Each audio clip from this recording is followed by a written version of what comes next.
Hello guys, আসসালামু আলাইকুম। আপনারা কেমন আছেন? আমি আলহামদুলিল্লাহ ভালো আছি। এই জায়গায় আমার বাসা, তাই এখান থেকে একটু ভিডিও করে নিচ্ছি। এখান থেকে দিনে অনেক সুন্দর ভিউ পাওয়া যায়। রাত হয়ে গেছে, তাই আমি সকালে স্কুলে যাই, তাই আর সকালের দিকে ভিডিও হয় না, তাই রাত্রে একটা ভিডিও করে ফেললাম। দেখতে থাকেন। একটু পরে একটা জিনিস দেখবেন, ইতালিয়ান একটা ফল। আমি ওইটার বাংলায় নাম বলে দিব, সমস্যা নাই। দেখতে থাকেন, অনেক সুন্দর একটা ভিউ পাওয়া যায়। এখানে আমার ফোনটা একটু কাত হয়েছে বাতাসে। অনেক ঠান্ডা বাতাস, তাই হাত থেকে কাত হয়ে গেছে। দেখতে থাকেন। এখন আমি রুমের ভিতর ঢুকতেছি। আজকে যা রান্না করছি তাই দেখাবো ইনশাল্লাহ। দেখতে থাকেন। এখানে মাছ, কি মাছ সেটা সঠিক করে জানি না। আর একটা চিংড়ি মাছ, মাছের নাম একটু কম বলতে পারি। এটা মজক ভুনা।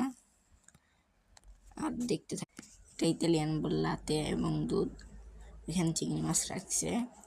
এটা ইতালিয়ান একটা ফল, এটাই দেখাতে যাচ্ছিলাম।